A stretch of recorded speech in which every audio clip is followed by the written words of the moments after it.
This is the Action Movie Guys podcast, bringing you action movie reviews from across the decades, plus box office numbers and insight like never before. And now, your hosts of the Action Movie Guys podcast, Alex and Nate. Welcome, everyone, to a brand new episode of the Action Movie Guys podcast. Now, this is episode 227, Charlie's Angels from the year 2000. I'm your host, Alex Figueroa. My co-host is Nate from Netflix Reviews. You know, it's kind of hard that I said 227. Yeah. 227. A lot of twos in there. 227, 2000. I can't believe this movie's from 2000, to be honest with you. Yeah, you know what? But Nate, how long has it been since you've seen Charlie's Angels? Since 2000. No, I'm just kidding. I've seen it since 2000. Gosh, when I watched it, I realized it's been a long time. I'm going to say 15 years. It got to be at least 15 years since I've seen this movie. You know, I'm on the boat with you, bro. Because when I watched this movie, I said, man, I don't remember half of anything that went. Even part two. Me neither. Like, we I don't remember part any two. of part two. Yeah, part two was just like if I just brought the movie and put it on for the first time. But we'll get to that in the next episode. In this one, I did not know. 23 years old. I can't believe that this movie's 23 years old. It's really... I cannot believe it. That's more than half my life ago. Yeah. Well, anyway, let's get right to what the critics and the audience have to say about this movie, because I feel so old now. I mean, well, you know, these movies both, you know, the Charlie's Angels movies, as far as the critics go, and you're going to see, I mean, we always do them one at a time. Critic score for this is not bad, actually. I don't think it's that surprising. The critic score is a 68%, pretty good. The audience score, this is the one that I think is a little surprising. The audience score for the first Charlie's Angels is a 45%. So, to my knowledge, I remember a lot. Everyone liked this movie. Like, all my family members like my cousin liked it. I know my sister likes it. I mean, that's everyone to me. But I remember when it came out, like, it was like a big thing. It made a lot of money. So I think the audience score is kind of low to me. It's very shocking because there's going to be a lot of stuff we're going to talk about throughout this movie that it makes it you could never make this type of movie now in this generation. Do you think maybe the bad reviews are like new? And so it's lowering the score in hindsight? So. I think so. It has to be, because I'm with you. When this movie came out, okay, I have the numbers here. It was a $93 million budget, okay? Mm-hmm. It grossed $264 million worldwide. So it made its money back, and that's why we got Full Throttle in the next episode. Yeah. But you're absolutely right. People went to see this. This movie, again, we're going to give you guys our actual reviews on this film. Does it still hold up after all these years? But I'm with you. 5%.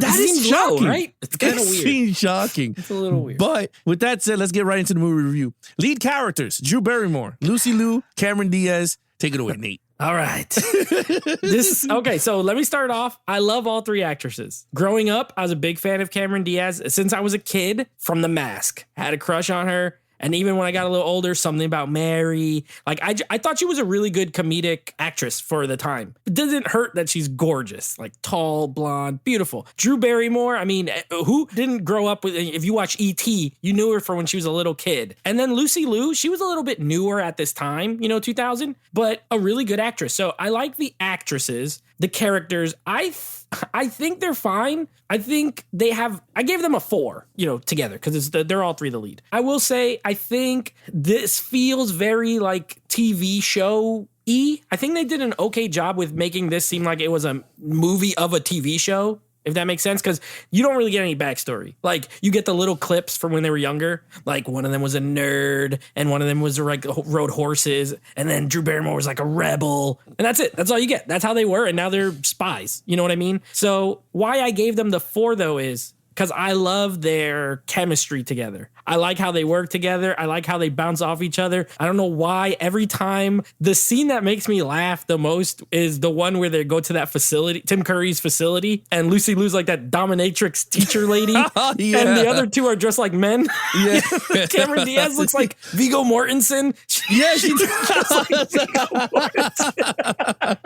It's mad weird. She looks just like Viggo Mortensen. And like that whole scene cracks me up. Like, but I love all their interactions with each other. I think they're really good in the action scenes too. Like, they had stunt people, but you can also see, because of the way it's shot, they did a lot of stuff themselves. Yeah. So I think they're fun characters. They're not particularly deep characters because there's not a lot of, backstory. And in the movie, like there's the little love stories for each one of them. Drew probably has, I think her character in the second, well, we're not getting to the second movie yet, but I think she has the most because she has that relationship with the villain, which kind of plays into the story more. But anyway, I thought they were good. I thought they were fun. They're gorgeous. And I gave him a 4. You know, it's funny. I mean, I know you gave him a 4. I gave him a 5. I thought, you know what? They had that, and you said the right word. Because with these Charlie's Angels films, or anything that has team up, or a group of more than 2, you got to have chemistry. And these girls had it. They had the same type of chemistry that the Ocean's 11 crew had, that they all worked well together.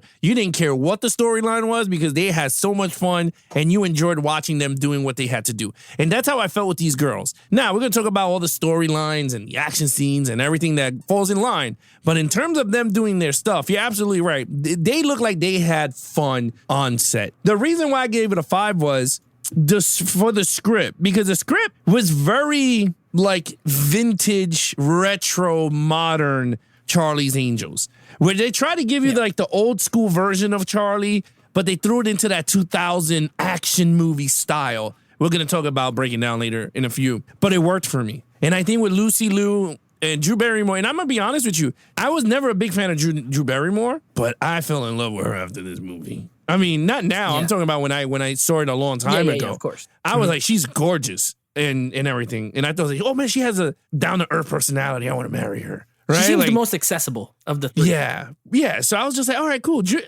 Cameron Diaz, I wasn't all crazy about. And then Lucy Liu, I was just like, she's hot, but she could whip my ass. And I was like, I don't want that. It's like, I don't want that in a female. I just want to have fun. But in terms of everything, they had it and they worked it. And they worked so well. And the director, MGM, what was his name? MCG? Mick G. Mick G, yeah. MGM. MGM. Yeah, Mick G. Mick G, yeah. Mick G, he did a great job casting these girls in the role. So, with that said, my man Eric Knox, played by Sam Rockwell. Yeah, Sam Rockwell. So this is where it kicks in, where like I didn't remember stuff when I was watching this. Because all I remembered was Crispin Glover. When like he plays that creepy thin man guy who screams. Yes. And his storyline is hilarious to me. Like, this movie's funny. I'll be honest. I laughed quite a number of times. I only remembered him. So then when I saw Sam Rockwell, and this is one of those movies. So in my opinion, it hurts the villain category a little bit, because this is one of those movies that has like 2 red herrings that make you think this is the villain, but it's actually this. Like they make Tim Curry like, oh, Tim Curry's the villain. He's this big, and he's not at all. He's not the villain. I mean, he may not be a great guy, but he's not the villain. And then Crispin Glover, it's like, he's the villain, but he's just a henchman. And then it's like, it's the woman. She's the villain. And then it's Sam Rockwell. So, you know, I do like the motivation though. Again, he thinks Charlie killed his dad back in war in Vietnam or whatever. And so he is using the Charlie's Angels, the Charlie Agency, whatever it's called, to do this thing. He's throwing them off so he can get access to them, so he can get his revenge. I'm cool with the motivation.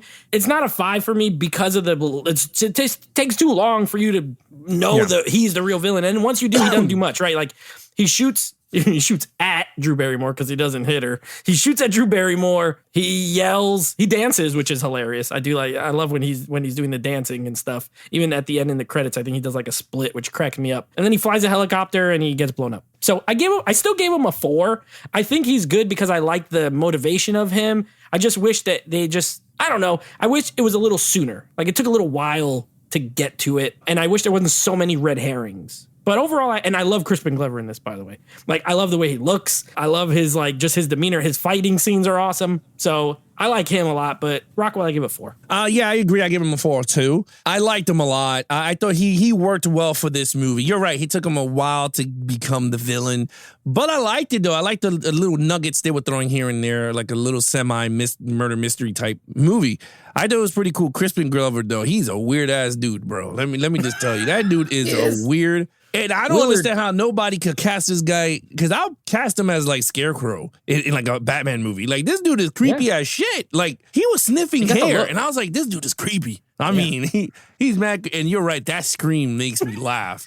I know it's not supposed to, but it is just one of the funniest things. I'm like, damn, George McFly went bonkers. That's what Yeah. I think of. If I see him, I think of George McFly and Friday the 13th 4, where he's doing that dance when they're at the party. Yeah. He's doing that crazy dance. Yeah. That's all I think of when I see Crispin Glover. He's hilarious. Yeah, I mean, again, Sam Rockwell did a great job in the role, and Crispin Glover also did a good job. You know, we didn't even talk about it. Bill Murray plays Bosley. We didn't talk about it too. I mean, we'll talk about it in storyline. We don't have to bring Yeah, it I'm up here. saving it for villain. like overall. I have some points on the cast. That's fine. This That's fine. All right, here we go. I gave him a 4. You gave him a 4. Action scenes. You know what? I'm sticking with it. Another 4 for me. Surprisingly, I gave it a 4. So there are things that keep it from being a 5. Number 1, there's not a ton of action. Like, this is a action comedy. It's a Actually, I would say this is a comedy with action in it, if, is how I put it. But I love the fact that most of the action is like martial arts. Like, you tell McG likes like martial arts movies. I love the fight scene with the Prodigy when the Prodigy music is playing. And the Prodigy is like in all the soundtrack to these movies. And I was a big fan of that, like their music in the late 90s. I thought it was cool. So when they start fighting, when they're in like that alley and they're fighting with Crispin Glover, he's like fighting all of them. I was like, what the heck, bro? Like, they just bust out in a martial arts fight. And yeah, they do the wires, and I'm okay with it. It's fun. Is it believable? No. Is it realistic? No. Did I have fun when I was watching it? Yes, absolutely. But because of those other things, I can't give it a 5. Like, a 5 for me, it's got to be like, this is realistic and awesome. No, it's really cheesy, but it was fun. Not a lot of shooting. There's some shooting, but it's not all guns, which, you know me, I'm not just like, I hate when it's just shooting. But yeah, I'll let you go more with action. I gave it a 4. I thought it was fun. I like the girls fighting and stuff like that. Yeah, I thought it was cool. I mean, look, there's not much to say. I agree with you on the 4. I mean, this was not a perfect 5 in terms of action. You had a lot of action. I mean, you do have a lot of action scenes, but they were short. It wasn't long, epic that you're known for. But it was kind of short. But they got to the point. I don't get too crazy with the ropes, because again, it was 2000, and in that year, there was a lot of films that had that type of style of filming. The Matrix came out. I think part 2 or 3 came out, which that used wires. Didn't Drinking Dragon? Crouching Tiger, Hidden Dragon? Yeah, didn't that shit come out during that time period? Yeah, but and that's all, and that's a Chinese film, and this style is from those Chinese movies anyway. Yeah, like those martial arts. Yeah, so it has like that feel, but I remember that time. I mean, even Kill Bill, didn't 1 or 2 came out during that whole craze. Martial arts was kind of picking up during that time, I think, in the 2000s. Early 2000s, yeah. Yeah, so it was picking up. So I gave it the okay. I was like, you know what, it is what it is. And it was kind of fun seeing them doing it anyway. Even when she's sitting in a chair and she was like, wait. She was like, I'm going to snap your neck. I'm going to do a backflip and do something to you. And then, I'm going to moonwalk. Yeah, I like that Get part. out of there. Yeah, and then she didn't even moonwalk. She just walked backwards and then broke out because she couldn't moonwalk. Yeah, it was horrible. That was bad. Yeah, that was really bad. But you're right. The scenes with Crispin Glover as him fighting was actually pretty cool. I like that he fought Lucy Liu at the end. I thought that was pretty cool. They worked well together there. Cameron Diaz, I think, fought the Rockwell's girl. Yeah, that was what's her name? Kelly Lynch. She was from Roadhouse. Dalton's girl from Roadhouse. Was that lady. Oh, okay. Yeah. Okay. More karate. More karate. Tai Chi. But yeah, I mean, other than that, the only thing I would say that was actually pretty badass is that Sam Rockwell threw a missile at Crispin Glover and the girl and blew him up, which I was like, okay. Yeah. I was like, that's kind of evil, but I like it. It was pretty cool. Very cool. Other than that, I gave it a 4. You gave it a 4. Okay, storyline. All right. I'm going to relax a little bit here. I've been giving out 4s, very generous. I'm going to stop that because this storyline's it's okay. It's really, really all over the place, to be honest. It feels like this movie feels like a TV show where each episode is like 10 minutes. Honestly, it feels like 9, 10-minute TV episodes because they're going on these little. It reminded me. Did you ever? I think you did. You watched the show Alias. You remember the show Alias? Oh yeah, it was Jennifer Garner. This reminded me of Alias. Like they go in costumes, and then they go do like something. They go to the NASCAR thing, and then they go to the facility, and then they're all like little episodes where stuff is happening. And to me, like it's not like a great story. Again, it's like a fake out.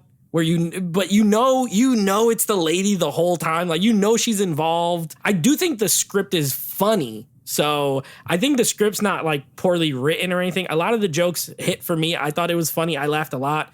Bill Murray was funny. The girls were funny. Sam Rockwell was funny. Tom Green, now he could be, hit or miss for most people. I watched his show on MTV when I was a kid. I was like 12, 13. When the Chad comes on, he makes me laugh, especially when he just falls in the water. He does it like, it's the Chad. It's the Chad. And he just falls in the water. It makes me laugh. I don't care. So I thought it was funny, but I mean, I can't say like this is a great storyline. Like this is the most basic kind of spy movie storyline just with a lot of comedy. I gave it a 3. I don't think it's terrible, but I don't think it's like the strong point of this movie. I gave it a 3 also. It's a good storyline. It's nothing generic. It's the most generic. It's a revenge story. He killed my dad. You thought he killed the dad. You finally get to see Charlie. You don't get to see Charlie, but you do see him a little bit of silhouette at the end. And she saw him in the distance, and I was like, oh, boo-hoo, woo-woo. Bill Murray, I thought was funny as hell in this movie. He was mad funny. And I liked him when they were wearing the sweetest thing. He's playing the big bow. Oh, yeah, like, boom, the tuba. Yeah, he's playing the tuba with the big ass mustache. He like puts it right in the guy's face, and that guy can't see that it's like scanning his eyes. Yeah, I was just like, get the hell out of here. And then he's eating the bar of soap, and he made a Desert Eagle. That part was hilarious. I was like, what is he gonna do with that? I thought that was, he didn't do shit with it. But again, Bill Murray was fun. He threw an element in there. I'm trying to think, like, it's the storyline was, again, it's it was so like basic that you can't remember anything that sticks out. Yeah, it's just a generic, basic thing. And then most of the stuff I got to talk about is really overall, to be really honest with you.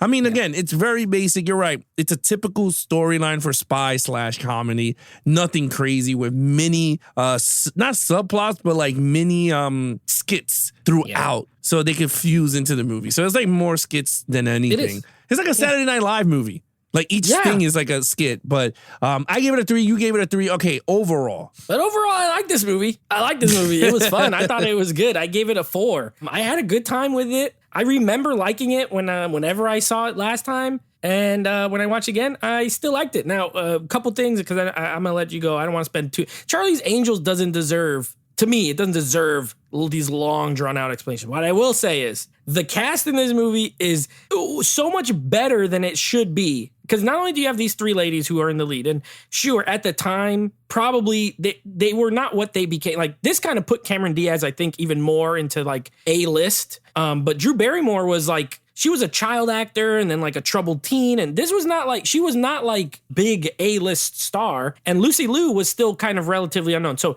this was kind of a star maker for those 3. But then they surrounded them with, Sam Rockwell is an Oscar winner now, future Oscar winner. Crispin Glover, a good character actor. Bill Murray, a comedic legend. And then you also have Tim Curry, who is just like, Tim Curry is like a genre... a god almost, as far as the roles he's done. He's Pennywise. He's the freaking devil from Legend. He's just had so many iconic roles, right? Mr. Frankenfooter in the Rocky Horror Picture Show. Rocky Horror. Yeah, he is iconic, an iconic actor. So like they had a great cast. Okay, that's number 1. Number 2, I love the soundtrack in this movie. I think it got so many good songs. And sometimes, like licensed music, I get the argument of like, sometimes I think it's too, I don't love it. I think it's too on the nose. But to me, the way this movie used the licensed music was good. I enjoyed it. I like every time Cameron Diaz dances, I think is pretty funny. When they go to Soul Train, that whole scene is hilarious. And when they're leaving and Luke Wilson, they're all like dapping up Luke Wilson, like, yeah, okay. And then he's like becomes friends with them and stuff. Like, I thought that was cool. So, and again, the action scenes with like anytime they're playing like The Prodigy, I thought it was really good. It really worked. You could tell McG is a fan because you had 1 song in this and you had 2 songs in the sequel. But I love the soundtrack. So great soundtrack, great cast, and it's a lot of fun and it makes you laugh. So I gave it a 4. Yeah, look, I mean, you said everything there. I gave it a 4 also. I thought it was a great film. My only thing is this type of movie cannot be made anymore. Like right now. One, a lot of sexual innuendos that I don't even remember until I was watching. I was like, holy crap. Like they really went down this route. Like, especially like when they're in a race car and Drew Barrymore, you could see her boobs. I mean, pretty much you could see her side boobs. You're like, okay, that will never be shown in now because it's like you're exploiting the women now, pretty much now. And a lot of what they were saying is a lot of double meaning. Like, for instance, when Cameron Diaz was like, well, I signed a permission slip so you could slip your package into my slot. Yeah, anytime you want. And the guy was like, what? He was just like, and then Lucy Liu has the same type of lines a lot throughout the movie. So there's like a lot of sexual, like double meaning, pretty much, like a double stand type meaning. Like, you know what they're trying to say. They're very sexualized. I agree with that. I would think that studios would not do it now because of the way the climate is. Yeah, the culture right now is not with that. Yeah. But I believe Drew Barrymore was a producer on this, so it's like they were cool with it. It was a different time. It was definitely a different time, but I agree with you. This is not happening today. Not in this way. I mean, but look at their getup. Like, you had the when they were dressing Swedish girls, they were pretty much fully whatever. Drew Barrymore's in her underwear most of the time in the film. So she's shaking her bum. Cameron Diaz. Cameron Diaz is shaking her bum. Then you got Lucy Liu when she's doing her erotic, like, you know, she's in her dominatrix. Yeah, and then she's acting, and then all the guys are like goo goo gaga over her. Like, why don't you show me? And all of a sudden, everyone is running down the hallway with her. Which, that was a funny scene, because I like funny. Every time she hits Drew Barrymore with the whip, and she's like, oh. She like hurts. But anyway, I'm not saying it's a bad thing. I just think it's just like Tropic Thunder, where films like this cannot be. Time. Yes, because there's a lot of movie. I think if we pull them out of the hat from that era, I guarantee you'll have that same sexualized, like the women looking all hot and double standard writing and all that. But it's all right though. Again, it worked very well, and I'm not saying it in a bad way. Like, I don't want people to be like, oh, but it still holds up for the movie. Like, even those lines that they were saying, it was funny, but I guess because I'm older now, it's like, this is not going to land. This is not going to work very well. Even my wife said it when she was watching the movie with me. She was like shocking. She was like, holy crap, I don't even remember. Like, this is the line that she used. But I thought it worked. Even when she was doing the Soul Train, right? And she started dancing, and everyone, everyone stopped and looked at her, and all you heard was crickets. I thought that was funny. It was funny. Yeah, she was like, "Come on, people, let's dance." Like, you want to go up on stage? And she was like, "Can I go up on stage?" And then as soon as she gets up there, she starts like Sir Mix-a-Lot starts playing. I thought it was hilarious. Like, it was funny, but it is. I agree. It's one of those things of like, and it's PG-13, so let's not. This is not gratuitous. It's not like there's no full-on nudity. There's no. But there's enough. You know what this reminded me of? Austin Powers. This is the kind of like sex jokes that Austin Powers had at that time. You're absolutely. This is the girl version of Austin Powers. Pretty much. Yeah, pretty much. Like sexualizing everything, but just like fantasizing. Pretty much like using a lot of like cosplay clothes and all that to play with the guys, and it worked. I mean, I'm gonna be honest with you, it worked. The characters looked well. They spies, so it kind of fit that whole mold. But anyway, I gave it a 4. You gave it 4 total points. Total points for me is a 19 out of a 25. I was a little surprised when it was all done. I was like, well, dang, I didn't realize I was going to score it this high. But I had a good time. I think it's a fun movie. Watched it in 4K. 4K looked good. And the ladies looked great. And they were hilarious. And I had a good time watching it. I will definitely watch it in the future. It's a good, fun movie, honestly. Yeah, I agree with you. I was very shocked when I gave it the score. It came out to a 20 out of a 25. It was actually really good. I was stunned. I was like, you know what? It's been a while, but I picked up the 4K. Yeah. 4K was decent. It wasn't like all crazy. I thought Full Throttle looked way better, and it's on Blu-ray. Like the remastered version of it. But they might have shot it on different. Could be maybe different cameras back then, because one came out in 2003. I think this one probably shot on film, and that one could have been like digital, which starting look better. Yeah, it could have been. But anyway, with that said, there's nothing against it. 20. Nope. I was like, holy crap, this movie still holds up. It was funny. I loved it all. Bill Murray still makes me laugh. He goes, "Let me tell you a story, girls." It's so stupid. Yeah. Oh my God. But yeah, anyway, other than that, I thought everything worked well. You're right. The soundtrack was good. Crispin Glover, Sam Rockwell, everything flowed. I think the stars aligned when they cast everybody. So it was a pretty good sleeper hit in the 2000. And other than that, Nate, what's coming up next? All right. So next episode, we're going to go with the sequel. This month we're doing the originals and the sequel. So we're doing a little Charlie's Angels Full Throttle. And if you thought it was a long time since you've seen the first one, just wait till you see the second one, because I don't remember anything from this movie except that Demi Moore was in it. That's literally all I remembered. So we're going to be doing a little Charlie's Angels Full Throttle, and then we're starting a new franchise the next episode after that. So this is going to be fun. This is going to be a 5-movie arc where we are going to be doing X-Men spin-off movies. So you will not get any X-Men team movies. Those are later this year. We will be doing the 3 Wolverine films and the 2 Deadpool films. They are like characters, they're almost like solo characters, but they're X-Men adjacent, right? Because he was an X-Men, and Deadpool, of course, has Colossus and X-Men people in it. So we're going to be doing those 5 movies. Yeah, so that should be pretty fun. There you have it, guys. If you guys want to follow us in our social media accounts, please follow Nate over on Instagram at Netflix Reviews. Check out the podcast with him and his friends called Netflix Movie Reviews. Anything Action Movie Guys podcast, head over to youtube.com/Geeks and Flicks for the video version of the podcast, or head over to Instagram at Action Movie Guys Podcast. Other than that, I'm your host, Alex Figueroa, and he is Nate from Netflix Reviews. Be awesome to each other and geek out.